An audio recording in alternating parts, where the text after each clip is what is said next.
Win big in 2023 with Team Sync from RotoBaller.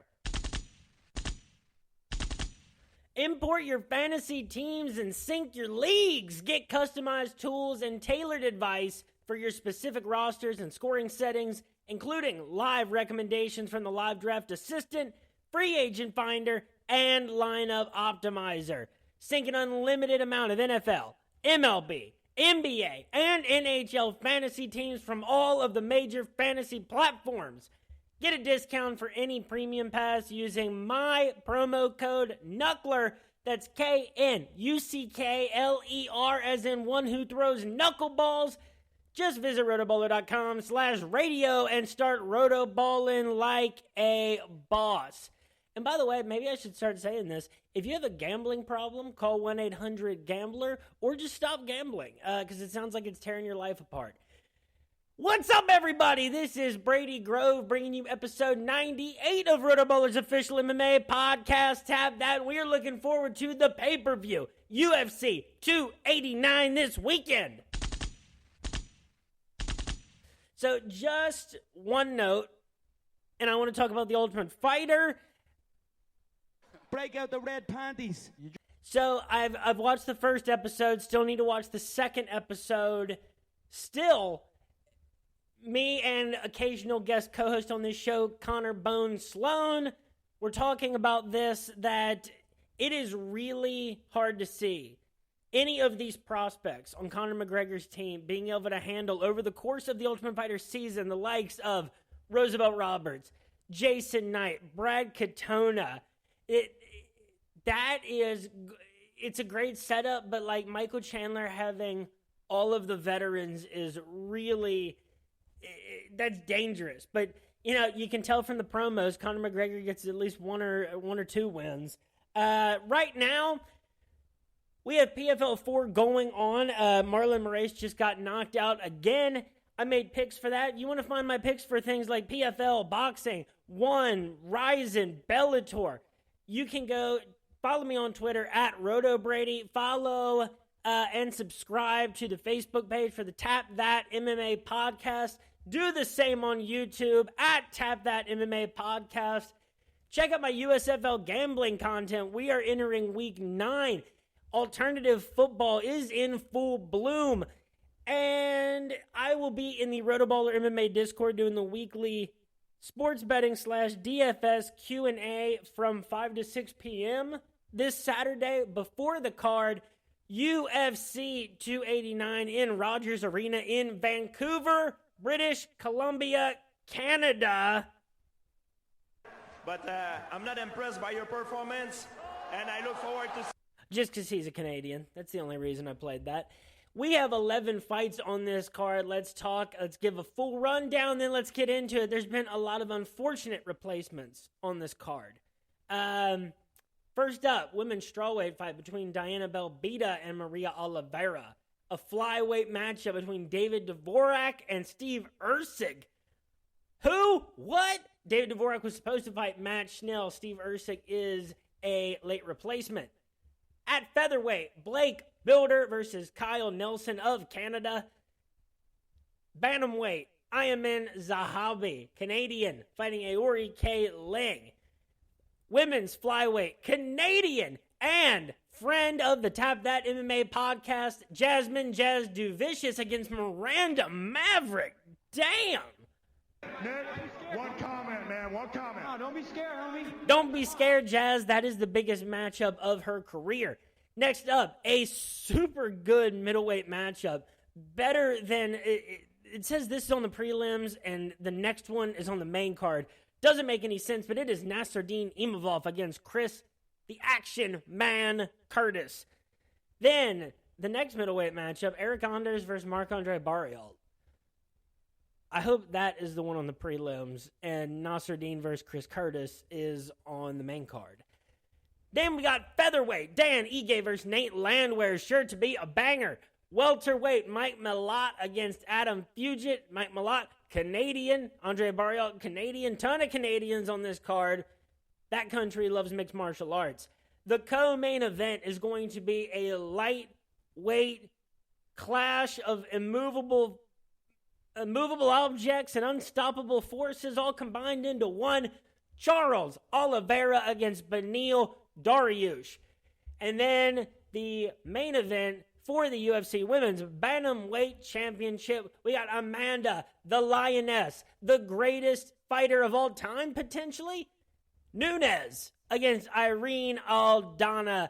Let's get right into it. Let's start with Diana Belbita against Maria Oliveira. Belbita. There we go. She is the minus 115 favorite. Very slight. Maria Oliveira, the minus 105 underdog. Maria Oliveira has lost 3 out of 4 in the UFC, including her Contender Series fight. She got knocked out in the Contender Series, granted by Marina Rodriguez. Her other 2 losses came to Tabitha Ricci and Vanessa Demopoulos by unanimous decision. She outstruck both fighters in that fight, but she got knocked down by Vanessa Demopoulos and taken down 5 times by Tabitha Ricci. She does have a split decision victory over Gloria DePaula. She was outstruck 105-96. They each had 2 takedowns. She got 2 of the 3 rounds. Is that how the scoring worked out? Yeah, she got 2 29-28s. Then Diana Belbita. She will be at a 1-inch reach disadvantage. They were both born a couple months apart in 1996. You won't believe this. She has lost 3 of 4 in the UFC. She has 1 win. They're each coming off a loss. Their win was 2 wins ago. Her losses by unanimous decision to Molly McCann, a submission loss to Liana Jojua, and a unanimous decision loss to Gloria DePaula her last time out. She does have the win against Hannah Goldie, where she outstruck her 117-92. She did get taken down twice. Molly McCann took her down 5 times. This is the real thing. Is both of these fighters have been badly affected by their opponents matching them in striking, but also taking them down. Belbita has 2 takedowns in her time in the UFC. Oliveira has 2 as well. Hilarious, the similarities. Makes sense why this is such a closely handicapped fight. In this one, oh man. Even though Maria Oliveira has the win over Gloria DePaula, I think this is a fight that is fought largely on the feet. I think that if either of these fighters gets taken down, I think that at most one of them will get 2. I think that if they get 1 each, that makes the most sense, but it's not going to be a big disparity there. And I think Diana Belbita in her performance against Hannah Goldie and even against Gloria DePaula the last time out and against Molly McCann, who she landed 98 strikes against, I think that she has shown that when push comes to shove on the feet, she is the one that can get off the most volume. So I'm going to go Diana Belbita in this fight. I think she wins about 51 times out of 100, so at minus 51 to 55. I think for those reasons. So minus 115, I think she makes sense, and I think you go decision in this one. Why does it not have that? It does. It only has Oliveira, though. Oliveira by decision plus 175. If Belbita by decision is anywhere in the neighborhood of plus 175, I like that as well. Hit it. Ow! Next up, we got a flyweight matchup between David Dvorak and Steve Erceg. So David Dvorak, highly favored in this fight. He is the minus 275 favorite. Erceg the plus 220 underdog. Let's talk about Erceg first, the 9-1 professional out of, I think that's the Australian flag. I always get that one, and New Zealand's confused. It is Australia. His nickname is Astro Boy. That's cool. He's 27 years old. He has not lost since September of 2017. That was a unanimous decision loss to Sean Gauchi in Hex Fight Series. He's been on a winning streak since then. A lot of submission wins in that time. Got to give him credit for that. His only other loss as an amateur was to Dennis Bondar, UFC veteran there. His wins since 2020, I don't know. Fighters that are 2-0, fighters that are 12-4. It's in Eternal MMA. That's all right. He is a bigger guy. He used to fight at bantamweight. He was the Eternal MMA flyweight champion. Well, then let's go to Dvorak. because Dvorak started off his UFC career with 3 straight wins, 2 decision wins over Bruno Silva and Jordan Espinoza. He landed a combined 135 strikes in that time. Then he got a first-round rear naked choke victory over Juan Camilo Ronderos, May of 2021. He has lost 2 in a row, but granted, that was to Matheus Nicolau by unanimous decision, where he actually outstruck Nicolau but got knocked down once.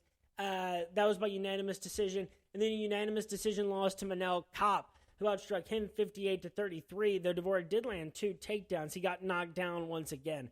If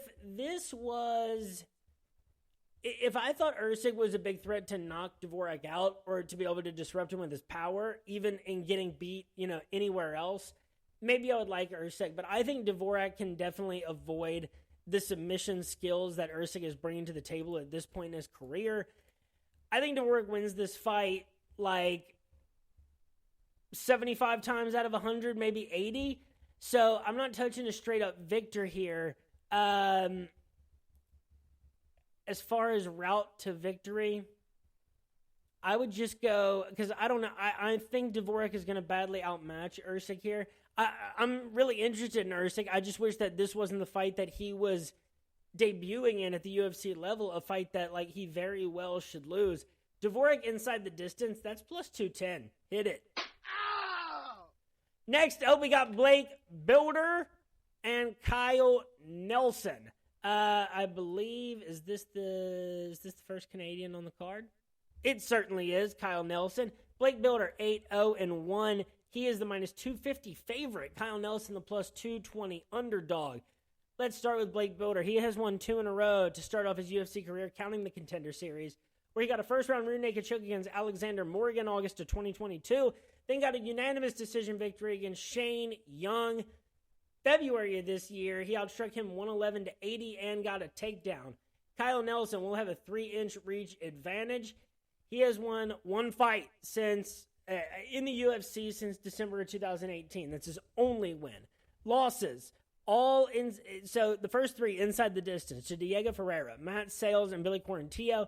Then 2 straight decision losses to almost better competition in Jai Herbert and Dooho Choi. July of last year and February of this year. His only win is by first-round knockout against Marco Polo Reyes, September of 2019. Yeah, I don't know how Blake Bilder does it, is the only problem. Does Blake Bilder finish him? Shane Young, got knocked out by Ludwig Klein. Blake Bilder wasn't able to put him away in 111 strikes. I don't know. Let's take a look at these props, because I think Blake Bilder probably wins this fight 70 times out of 100. I see no reason to take the rewards that are offered for Kyle Nelson at plus 200, given the sample size he's given us. Oh, and that is important. That last fight against Dooho Choi, that was a majority decision draw, actually. He got outstruck 50-20, but he did land 5 takedowns. I don't think he's going to be able to do that, though, against Blake Bilder is the problem. Blake Bilder by decision, plus 230. Bilder by submission, plus 225.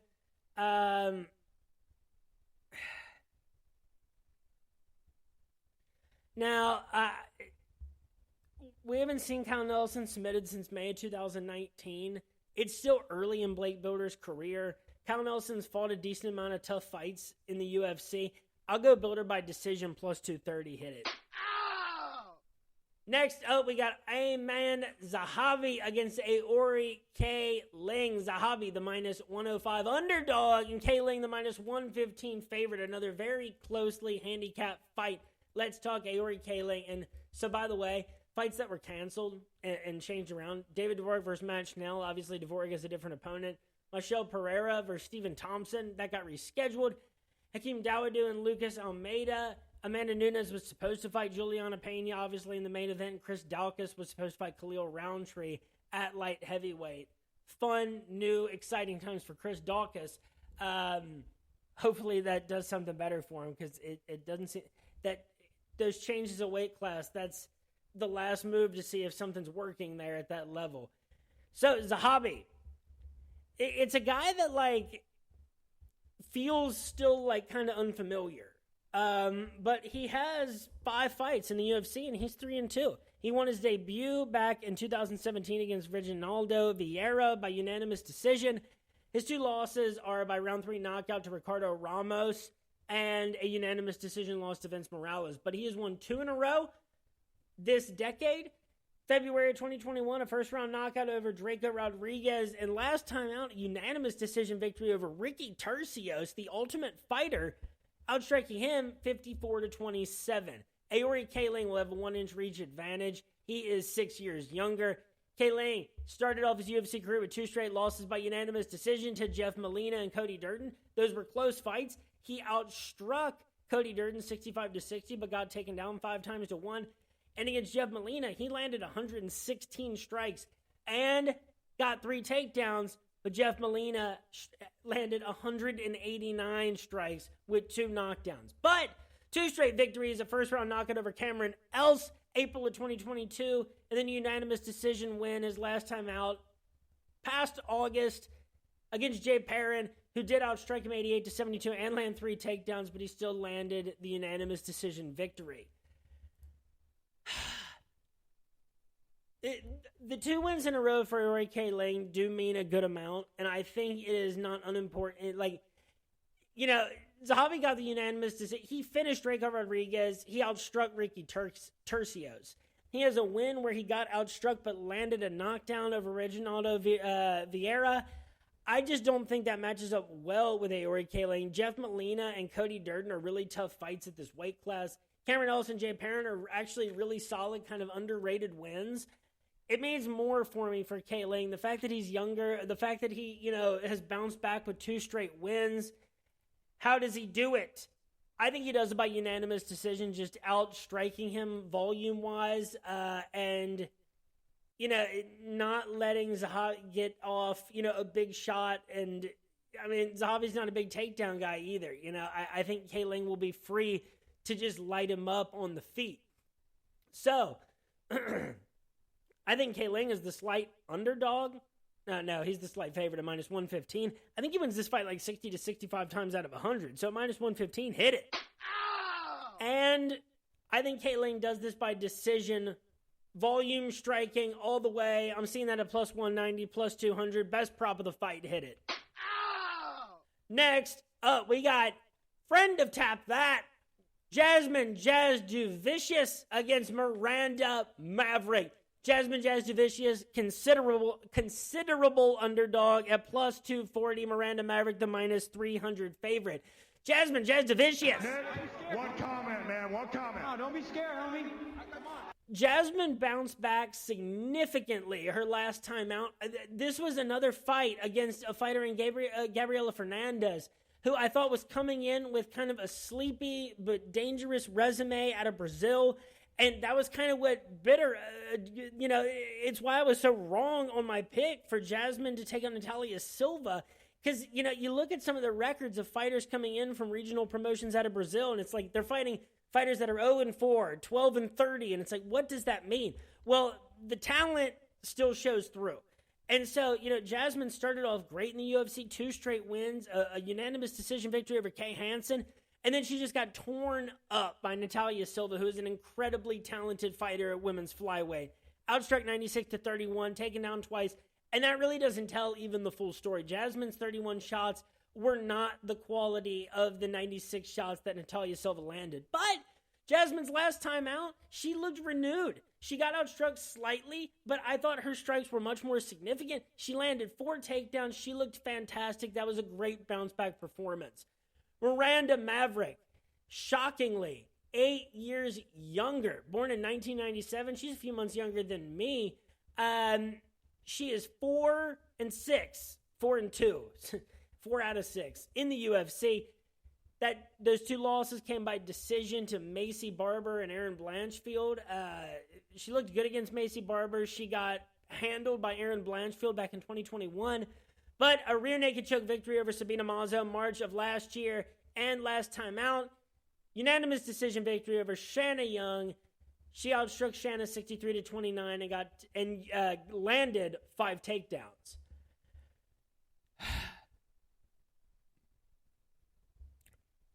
I would love to go with the momentum here and pick Jasmine. The fact is, this is such a big leap up. Again, like, Jasmine kind of getting a rough go at it where you have to face a prospect in Natalia Silva after you're on a roll, and a fighter with an extreme amount of talent comes in and throws a lot at you, and it was just a buzzsaw.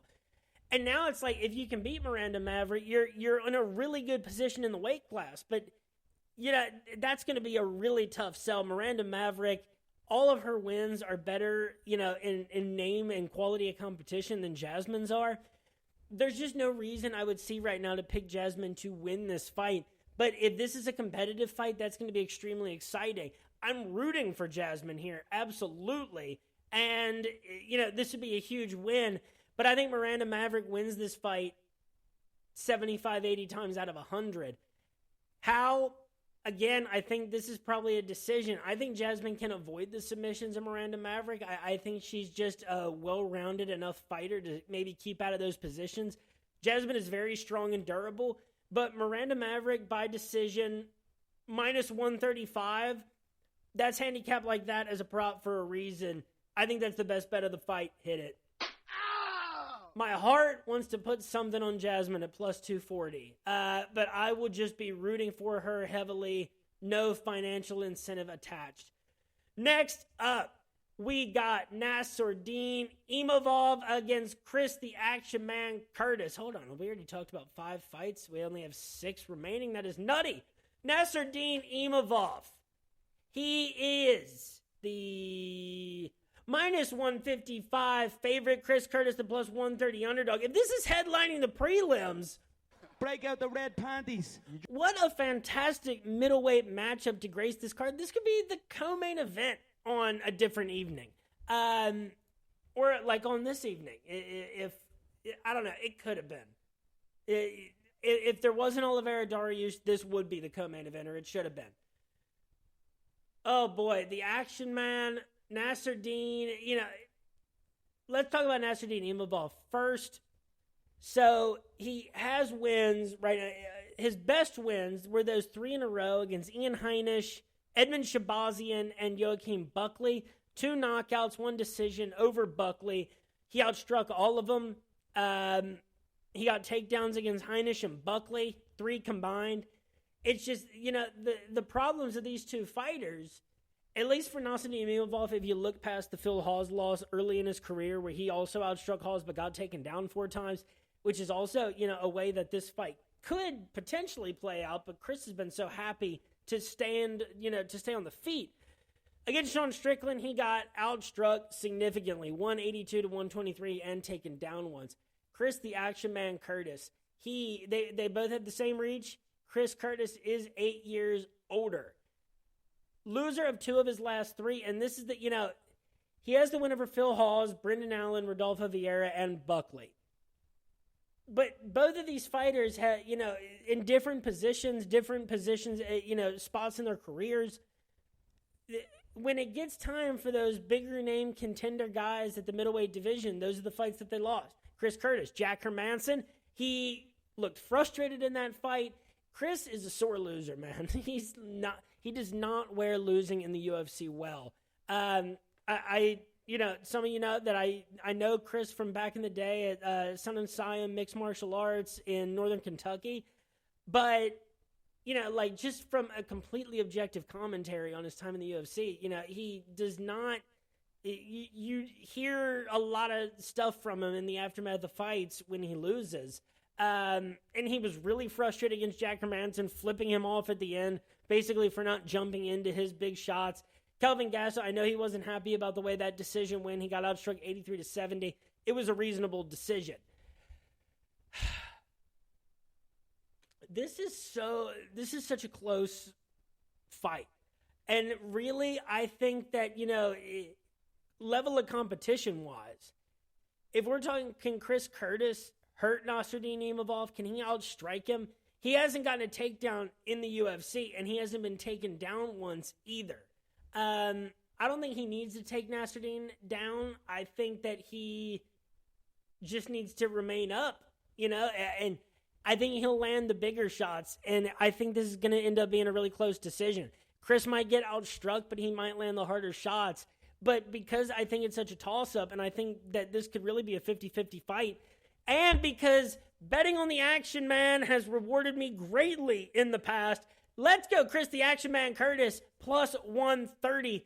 And I'd say you go Curtis by decision plus 325, but Curtis by TKO knockout plus 350. Those are both of equal value, I think. Pick your favorite. Hit it. And for Imavov, I think you have to go decision at this point. Chris Curtis has shown the ability to take a lot of damage, and then lose on the judges' scorecards. And I don't think Nasruddin is going to throw anything too far beyond what Chris Curtis has already seen in his time in the UFC. Imavov by decision is plus 165, not horrible at all. Next up, we got Marc-Andre Barriault and Eric Anders in a middleweight matchup. A significantly less compelling middleweight matchup than the one I just talked about.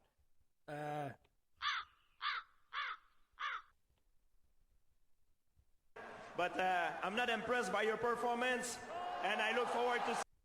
And I would say that should represent Eric Anders. But, every time that you're just about ready to be completely done with this dude, he gets a win against an opponent that kind of catches your attention. It's happened consistently since 2018. Granted, this dude has been super active in the UFC. And by the way, Eric Anders, the plus 115 underdog, Barriault, the minus 135 favorite. Do not forget that Barriault is a Canuck fighting in the motherland. Eric Anders, winner of one of his last three, two of his last four. Wins against Darren Stewart by unanimous decision. And Kyle Dawkins, he outstruck both of them. He got the second round knockout against Kyle Dawkins. He lands the bigger shots, usually, especially when he is outmatching someone. Eric Anders is a great athlete. We all know that he had the football career at the University of Alabama. He is built like a supercharged athlete for 185 pounds. His two losses since then to good opponents, a first-round submission loss to Andre Muniz, completely understandable, and a split decision loss to Jung Ho Park. The tough part is that, he landed 3 takedowns against Jung Ho Park, which, when Eric Anders is taking you down that much, you wonder how much you're fighting it at that level. But Jung Ho Park outstruck him 105-65. That was concerning, but he is coming off the win against Kyle Dawkins, a guy who has done a lot of losing at this level, but I don't think is a weak opponent by any stretch. Marc-Andre Barriault, on the other hand, winner of 2 of his last 3, a first-round submission victory over Jordan Wright back in April of 2022, and a second-round knockout over Julian Marquez. That was just in March of this year.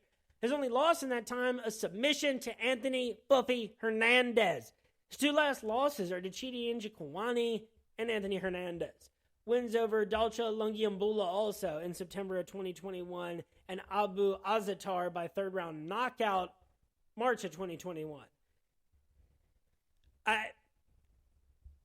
Maybe it's a little too simple because, Eric Anders hasn't been submitted. He's been submitted once in his time in the UFC, and it was by Andre Muniz, who was armbarring everybody in that straight. I don't necessarily know how this fight is going to end. I would love, I think Anders is actually the guy most likely to win this by decision.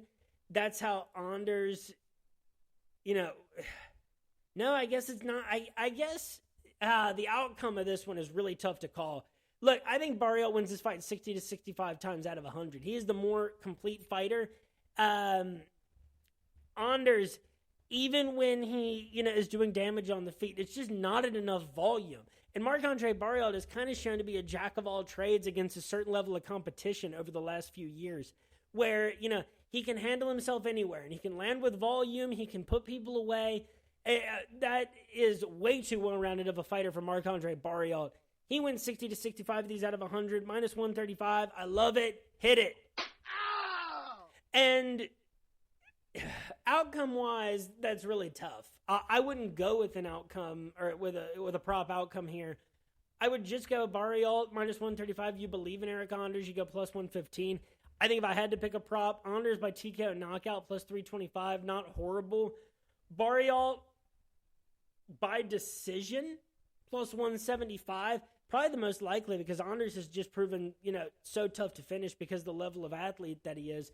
And the fact that he, being that kind of athlete, at least has found a way to match his gas tank to fighting to where he doesn't, have to crumble and fold like some guys at heavyweight that we become aware of. Yeah, that's where I think that one lands. That's a close fight. That's a fight night main card fight. I don't know about this pay-per-view card when you also got the Action Man versus Nasruddin Imavov. Next up, and we only got 4 fights to go.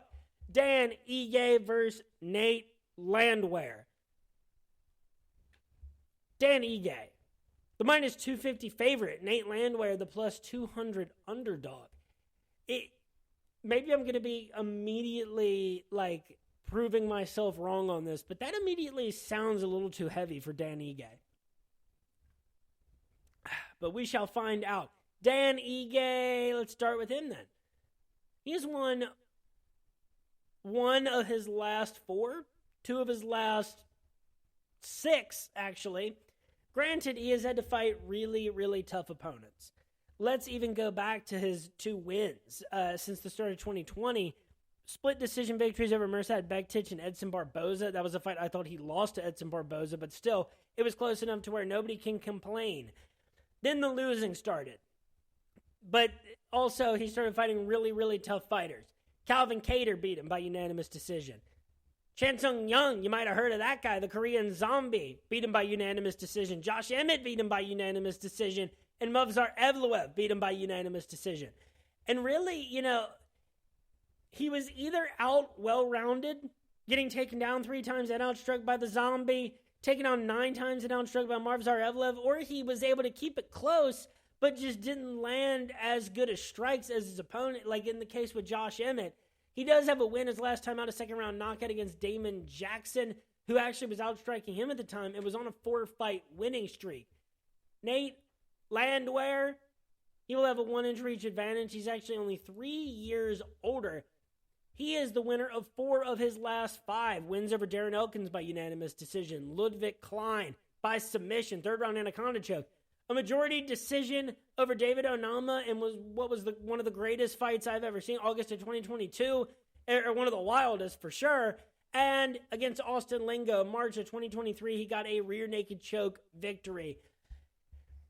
I really like Nate Landwehr. Man, this fight is going to be a banger, no matter what. But it's one I think Dan Ige, could lose.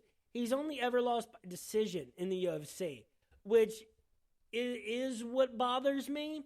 It's not that Nate Landwehr can't, can't get the decision. It's just that this is a big step up in competition for Landwehr, as opposed to it's a step down for what Ige's used to. Is Nate Landwehr going to be able to outstrike Dan Ige 91-71, take him down 3 times to 1 like he did against David Onama? I don't think so. Now, I do think Nate Landwehr is, either by decision or by submission. I think that there's some fun to be had there. I just think that you got to go. Even Ige, his last 2 wins have been by knockout, but that is not how I think he's going to put Landwehr away. Maybe he does. Landwehr's only 2 losses in the UFC are by first-round knockout. And against the lesser, Julian Erosa and Herbert Burns, that wasn't even against the quality of competition he's been fighting of late. Yeah, now that I think about it, I think Dan Ige wins this fight about 75 times out of 100. I'm not touching a straight-up victory here, but Dan Ige, by TKO knockout, plus 165. Hit it. Hit that one all day long. That is the only bet in this fight that I am looking anywhere towards. Ow! Next up, we've got a welterweight matchup between Mike Malott and Adam Fugit. Mike Malott, the minus 210 favorite. Adam Fugit, the plus 170 underdog. Let's start with Malott, who is the favorite. He is 3-0 in the UFC, counting the Contender Series. 3 first-round finishes, 2 submissions, and a knockout. Let's take that in stride, because the Contender Series, he gets first-round submission over Shimon Smotritsky. Then he beats Mickey Gall by first-round knockout. whatever. That's not nothing, but it doesn't mean a whole lot for what I think. But then very quickly disposed of Johan Lanese, a fighter that, like, no matter how many losses he has, I hold him in decent regard every time out. Because he's a solid fighter. He's a test for people at a lot of different spots. But Mike Proper Malott is his nickname. Adam Fugit, 1-1 in the UFC. He lost his debut by third-round knockout to Michael Morales, July of 2022. Last time out, gets a first-round knockout over Yusaku Kinoshita. He outstruck him 21-10 and got 4 takedowns. I think you just go Malott inside the distance here. I think that you really got to believe in what he's proven so far with 3 first-round finishes. And, Mickey Gall and Johan Lanese together make one quality win for me.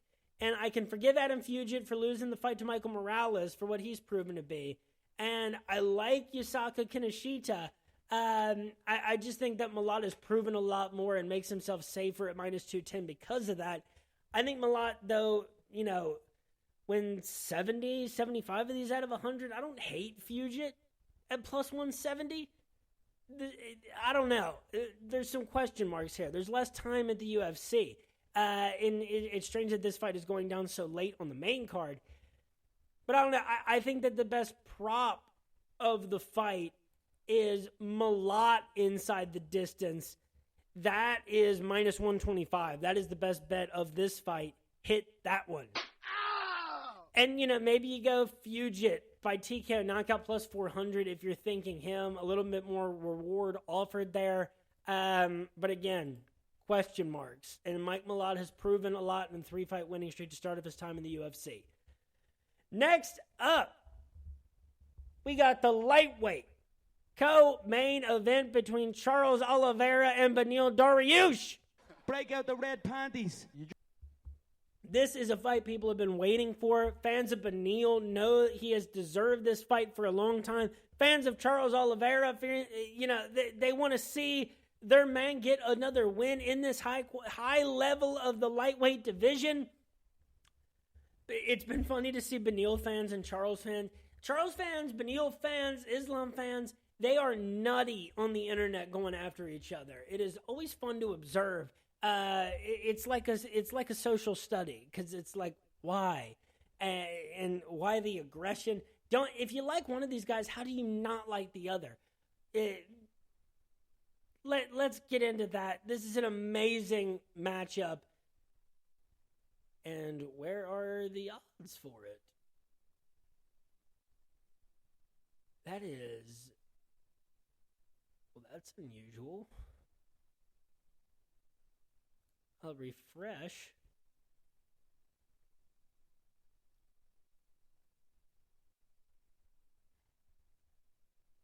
Well, that is the damnedest thing. I cannot find any odds for UFC 289 Charles Oliveira versus Beneil Dariush. If I had to guess, I'd say Charles Oliveira is probably a mild to moderate favorite. I think this is going to be a closely handicapped matchup, but I think Oliveira will be the favorite. Very unusual that of all the fights that are not there, that's the one. Let's start off with Beneil Dariush. This guy has not lost since March of 2018. Oh my God. You look at the guys that he's fought in this time. He's been in the UFC since 2014. He's fought Jim Miller, Michael Johnson, Michael Chiesa, James Vick, Edson Barboza, Evan Dunham, Alexander Hernandez, Thiago Moises, Drew Dober, Tony Ferguson, Matus Gamrot. He is on a 8-fight winning streak since November of 2018. Wins over Moises, who he dominated. Drew Dober, who he put away by round 2 armbar. Frank Camacho, round 1 rear naked choke. Drakkar Klose, second round knockout. Scott Holtzman, dominating first round knockout. Diego Ferreira, split decision. He outstruck him 62-54, took him down 5 times. Against Beneil Dariush, against Tony Ferguson. And this is the crazy thing, is the numbers on this fight say Beneil Dariush 23 to Tony Ferguson 15 on the striking, with 3 takedowns for Dariush. That is not the way it looked.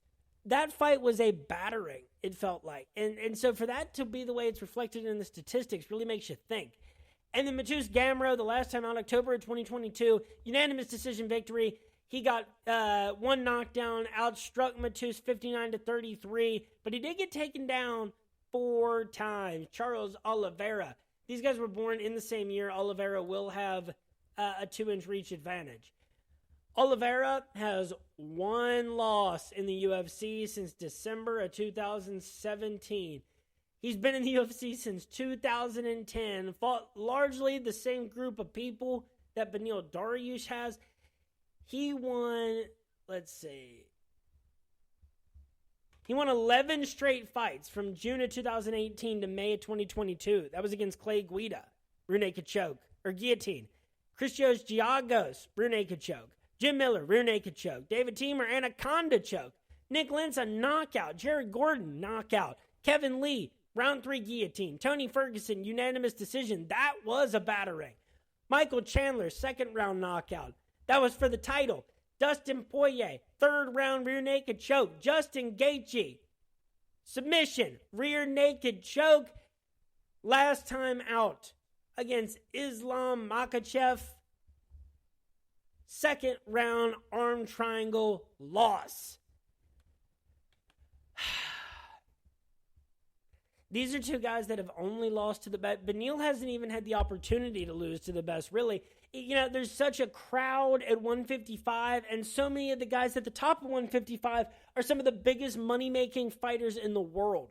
So you really have to put on an impressive winning streak, complete with a win over Tony Ferguson at the very least, to be able to get this kind of attention. And so to have this opportunity to put his name in and take the spot that Charles Oliveira was in a couple of years ago, a guy that is emerging and is finally starting to get appreciated, that's what you like to see. I haven't had a "you can't do this" yet. I missed that sound drop. Really, for this matchup, Break out the red panties. this is just a gift of a lightweight fight. I ultimately just think that you still have to think that Charles Oliveira is the better of the fighters between these 2 dudes, man. It hasn't been that much time. These guys are the same age. Beneil has a good win against Mateusz Gamrot, but he got taken down 4 times in that fight. And Beneil is just not the kind of guy to land the volume necessary to put that distance between you, where I think Oliveira is going to be better than him in fighting. I don't think he's going to submit Oliveira. I don't think he's going to knock Oliveira out. I am very impressed by the wins that he had over Tony Ferguson and Mateusz Gamrot. But I was 1,000 times more impressed even with the stretch that Charles Oliveira had from Kevin Lee to Justin Gaethje. And who's the only guy that's beaten Charles Oliveira in that very long time? Islam Makhachev, a guy who looks damn near unbeatable. So, I think Charles Oliveira is going to win this fight. I think he is rightfully the favorite in this fight, if that is what it actually turns out to be. And I think Charles Oliveira gets him by submission. Again, don't have odds for that, strangely. But I think Oliveira wins this fight 60 to 65 times out of 100. You have to give credit to the rising star of Dariush, but I would even, I could even see myself going to Charles Oliveira winning 65 to 70 of these fights out of 100. But Beneil, this is a huge opportunity for him, and I'm really excited to see what the results of this are going to be. And I'd be really excited to see Beneil Dariush win, because that would be a real breath of fresh air at lightweight, to see a constant string of people who after a while are getting recognition and are reaching their peak of performance. So Oliveira by submission, and if he is just a moderate favorite, I think that, that makes him the better value there. And lastly, we are to the main event of the evening. It is the women's bantamweight title fight between Amanda, the Lioness, the greatest of all time, Nunes against Irene Aldana. Amanda Nunes is the minus 350 favorite. Aldana the plus 260 underdog. Oh, God. Maybe this is the time.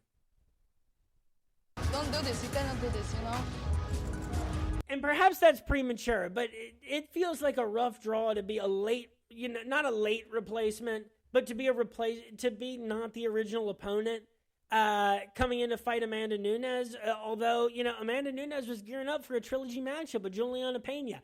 you can never guess which way the psychological factors will actually lean when it's time to take the field in any sporting event.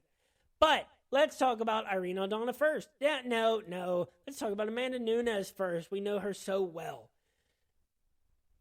Pretty impressive resume. Let's go back. Wins over Julia Budd, Jermaine Durandame, Sarah McMahon, Valentina Shevchenko, Miesha Tate, Ronda Rousey, Shevchenko again, Raquel Pennington, Cyborg, Holly Holm, Jermaine again, Felicia Spencer, Megan Anderson, dominating 2 weight classes, with the only blemish being that huge upset loss to Juliana Pena December of 2021, which she later avenged, outstriking Juliana 85-60 with 6 takedowns and 3 knockdowns en route to a unanimous decision victory July of 2022. So she's had a pretty impressive career. She's the greatest of all time, and, she ended up avenging that loss to Juliana Pena. Greatest female MMA fighter at the very least. Any other broader categories, that's a debate for, a longer episode. But, she's definitely in that class of fighters that has to be in that conversation. And so anytime anybody can look anything less than a completely lost and helpless amateur in the octagon with her, it is an incredible victory. That's why we were blessed with that beautiful upset victory from Juliana in their first fight. Now we can talk about Irene Aldana. She will be at a 1-inch reach disadvantage, and if you can believe it, these two were born in the same year. Amanda Nunes is actually a couple months younger than Irene Aldana, who has won 4 of her last 5. Since September of 2019, a unanimous decision victory over Vanessa Mello, a first-round knockout victory over Caitlin Vieira. Then, this is the problem, again, is the activity level, man. That's 2 fights in 2019. A unanimous decision loss to Holly Holm, October of 2020, where she got pieced up on the striking 154-69 and taken down 5 times against, it was Yana Konitskaya. It's now Yana Santos. She won by first-round knockout July of 2021. That was 2 fights ago. Now, her last fight is September of 2022. She beat Macy Chiasson by 3rd-round knockout. She got outstruck 39-37 and taken down 3 times, but she does get the finish in the 3rd round. Oh, boy. And maybe you could say some kind of similar thing. You could draw some similarities between Irene Aldana and Juliana Pena if you really wanted to struggle to do so. In reality, this is what it should be. This is what it looks like. Irene Aldana. Don't do this. You cannot do this, I just don't think that this is a fight that Irene will ever win. As many times as this could be run back over a lifetime. Amanda Nunes, the -350 favorite, that is almost like an overreaction from the fight 2 fights ago. And Irena's looked really good, but Macy Chiasson is like, she's of the level of gatekeeper of that weight class. She's lost 2 of her last 3. She can beat the fighters like Norma Dumont and Marianne Renault. She loses to fighters like Irene Aldana and Raquel Pennington. It's a certain quality level, but it's a certain skill set level too. Anywhere that Irene Aldana could be good in this fight, Amanda Nunes is going to be infinitely better. So, how does it happen? Because I think Amanda Nunes wins this fight 85-90 times out of 100. So at -350, technically that would be a decent value. And, I think Irene is really tough. She has never been beaten inside the distance in the UFC, despite, fighting a bunch of really tough fighters. And for how much she got outstruck by Holly Holm. I think that Amanda Nunes still maybe puts this fight away inside the distance. Irene Aldana, I guess her fight with Holly Holm did go the distance, but that's going to be a different thing. Let's see what the odds are on these outcomes. Nunes to win by TKO knockout plus 100. Nunes inside the distance, -130. Nunes by decision plus 300. That is how I would rank those two in terms of value. Nunes inside the distance. Irene Aldana has never fought a fighter like Amanda Nunes, really not even close at the UFC level. So Nunes inside the distance minus 130. I do think that over the course of 5 rounds, that's how this plays out. And my second favorite prop would be Nunes by decision plus 300. And folks, that is it for my episode on UFC 289, episode 98 of RotoBallers' official MMA podcast. Tap that. And remember, follow me on Twitter at RotoBrady. Follow the Tap That Podcast at Tap That Podcast on Facebook and YouTube. Like and subscribe.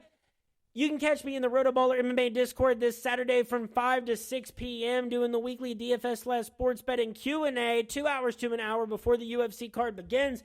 You can find my picks for things like PFL, boxing, Bellator 1, Ryzen on Twitter at RotoBrady. That's where I do that stuff.